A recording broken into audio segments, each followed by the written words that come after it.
didn't, because they were seen as impinging on our freedoms, and that CCTV was the balancing act of not having to carry around identity cards. I'm guessing that identity cards would have had the same sort of information as a driver's license or a passport. But can this be who we are? I looked up the definition of identity on helpfulprofessor.com, and it states that identity is a collection of attributes, beliefs, and experiences that shape how an individual perceives themselves and how they're perceived by others. It encompasses personal, social, and cultural components, often evolving over time. In sociology, we create aspects. Sociology is a study of human behavior in essence, and the key aspects that were listed were gender, race, sex, ethnicity, social class, ability and disability, relationship status, age, single, no, religion, and family. Now, funnily enough, those fall under the Equality Act, where many of them are protected characteristics of which you cannot discriminate against. But that's not what I'm here to discuss.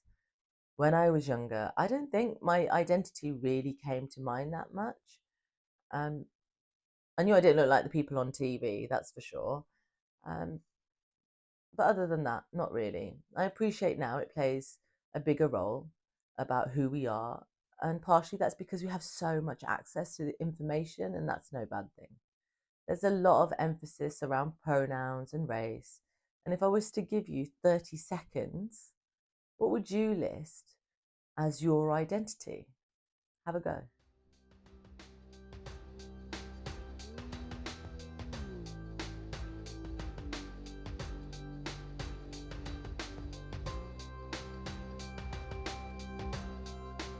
Well, what did you list?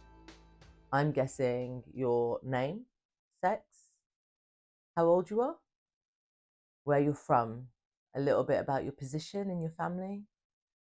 I've definitely struggled with my identity, and not in the way that you might think, like race or in other protected characteristics, but more with the question of who am I?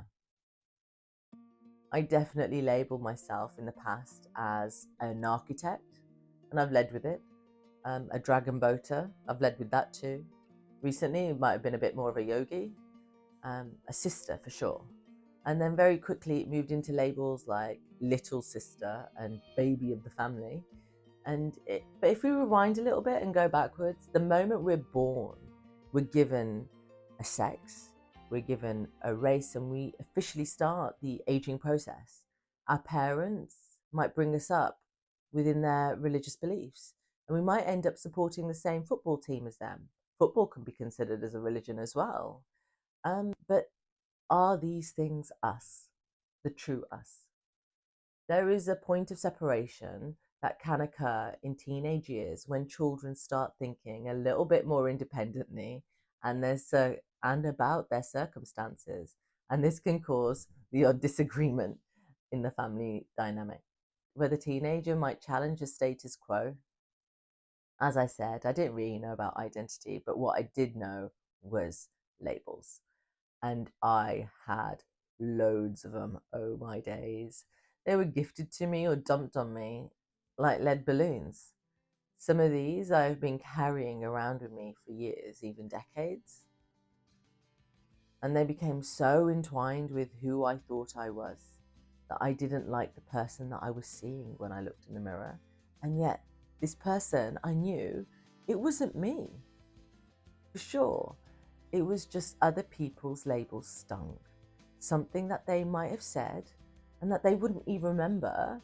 I took it to heart. It started in secondary school for sure. And I was teased so much by my classmates, like incredible amounts. They defined me as a SWAT, a TP, a teacher's pet. I wish I was. I wasn't. I was a smart kid. I didn't answer back, and I didn't get into mischief with my teachers. And that's because, like, my dad would have been really annoyed. That's a nice way of putting it. I definitely put my foot in it, and I still do. I have always had a bit of a different thought process, but everyone can say that about themselves because we're all individuals. I would be there looking at something from every perspective, every angle, and landing on my conclusion, which would always be at a different timing to others. So the conversation might have moved on. And it's safe to say I didn't fit in at school. The entire class, apart from one person, was Indian. So race and origin was not a thing. And it didn't make me different to others. It was just me. I suppose I used to react quite a lot when people teased me. And sometimes I'm guessing, well, actually, no, it did. It used to bring me down. But ultimately, I knew I wasn't going to be there forever, so I'd always bounce back. And I knew that this time was going to pass, that I would be out of Wolverhampton and I wouldn't have to look back if I didn't want to. And that comes from having siblings who were older, who'd left home to explore the wider world. And they were doing fun things. And I didn't look back, and I had lots of fun as well.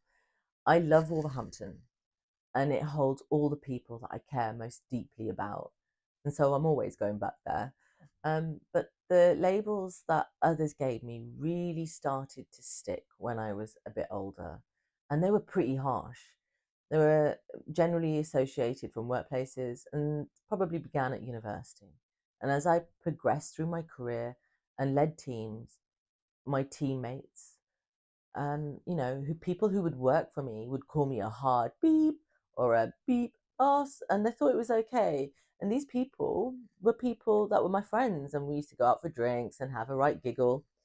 And it was in jest, but some of this stuff can hurt. One of these comments was made over 13 years ago, and I remember it like it was yesterday. And they used to be quite happy to say it in front of other people, but we were laughing. I was told once that somebody at work was sensitive, to which I responded, so am I. We all are. That's what makes us human. That's the joy of it. What I should point out is something that your friend or member might call you that is really sticking to you, that a few days or years, there's a strong chance that they don't even remember what they said. Your parent might describe you as a sporty one or the creative one. Well, maybe you're both, and amazing to boot. Someone might say you're stubborn or disruptive. Well, the question is, are you feeding these personas that somebody else is labeling you with? What do you want to be? What are the traits that you want to have? Unfortunately, I haven't been the best at leaving the labels others have given me behind. I've listened to the negatives and they've hit me like a bolt of lightning, and then I've watered them and let them flourish into something else. I've lost all the positives that I've been given. I think everyone who I've been around knows that I've always tried to do my best for everybody involved, which would leave me stretched as I was always under-resourced at work and I was overworked. And that was because I didn't set my boundaries in place about what was acceptable for me, because I didn't believe I could. So even though I didn't think I was these labels that people had given me, they somehow became part of me, and I kept watering them. And I did not create the space or give myself the time to reflect on them. And that's such a gift to be able to do that. It's a really heavy weight of being someone I wasn't. So I definitely became a smaller person. I dulled and numbed myself so others would feel better about themselves. I fought hard to disassociate myself from me and not think I was what other people portrayed. And this was more, I realized, about how they were feeling within their own setup. So now I'm here thinking about, who am I? Well, I'm a sister, yes. Baby of the family, sure. Mum's baby, yeah. But I'm not a baby in life. I'm a woman. I'm an interested person. I'm an avid learner. I'm sporty, creative. I'm kind. I'm compassionate, honest. I have integrity. I take pride in my work. I like my work. And I'm an auntie, a mussy. I love that. It's my favourite. That took me quite a while to put together. And we have to be who we want to see and feel, not what others expect of us. And we can do that within a healthy social context. We all have momentary blips, but if you can reflect on your blip and your behavior, then you have the autonomy to correct it. You have your own agency. Don't let others seep into your boundaries and diffuse who you are. If your friend is saying you're being a bit of a twit, you can ask them, why are you saying that? And reflect on it. Take it away. Have a little think. And if you agree with it, well, are you going to change it? What are you going to do? But if you don't agree with it, then put it down. Let it go. You can change that. You can create the behavioral patterns that are acceptable to you. So why don't you look at all the labels you have, even the ones that you might not even want to acknowledge? Turn over those stones and have a look. Go into the deepest depths of it. List them, contemplate them, decide what you want to carry, and cross out what you don't want, and work towards leaving it behind. You can do this. Anger was on my list for sure. For me, it was all the things that I would bottle up and feel frustrated about. And I have constantly been working with this and learning how to change the energy around it and use it to my advantage. I have new lessons around it all the time. Sometimes it's just about looking at it and letting it go, going, thank you, no thank you. Can you change your perspective on something that you are not keen on holding? So for me, instead of feeling anger, I want to experience joy and laughter. And it's by asking those questions that you can move through it in a positive way. Release what is not yours and choose to identify and live the way you want to live. You be you. Let yourself shine. You're here to shine. I will do bonus episodes, which I'm very excited about. So if you have any questions that you'd like me to answer in them, please direct message me on Instagram on Sanjiv Sangha, or you can email me at hello@sanjivsangha.com. Please hit the subscribe button if you'd like to listen to some more.